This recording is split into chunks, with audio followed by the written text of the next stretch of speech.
Guys, gawa tayo ngayon ng apple pie sa kawali kasi wala po akong oven.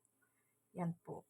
Gumamit po ako ng 5 mansanas. Tapos ito na po yung flour. Linagyan ko siya ng 2 eggs, asin at saka asukal, and then fresh milk. Yan po yung sa kawali ko na lang po siya lulutuin. Yan po, tingnan natin guys kung anong resulta nitong gagawin ko ngayon. Guys. Yan po guys. Oh. Ganito lang po guys ang paggawa.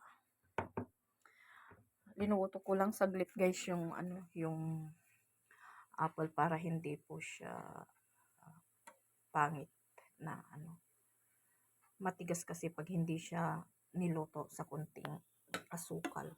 Kaya dapat medyo soft, and then ilagay po natin yung guys, yung minix kong harina at saka itlog. Yan guys, no? Yan nyo guys, ko na siya. Lalagay ko na. Ito guys, kailangan ma-mix siyang mabuti para maging soft pag naluto na siya.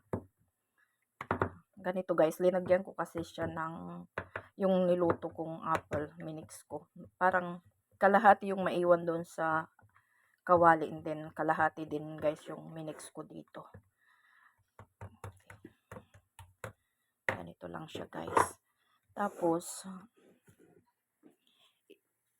ibuhos na dito sa may kawali guys, oh. Ganyan ang gagawin ko. Lagyan nyo ng guys, ng butter para malasa siya. Tapos yung natirang guys, natirang mansanas na niluto ko, ilagay ulit sa ibabaw para masarap siya. Oh, ganyan lang guys. Hindi ko siya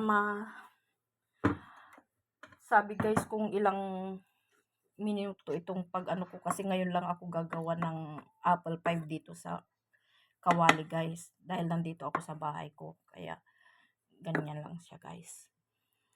Okay guys, salamat sa mga suporta nyo guys. Sana patuloy nyo akong suportahan sa lahat ng videos ko. Have a good day guys. God bless us all.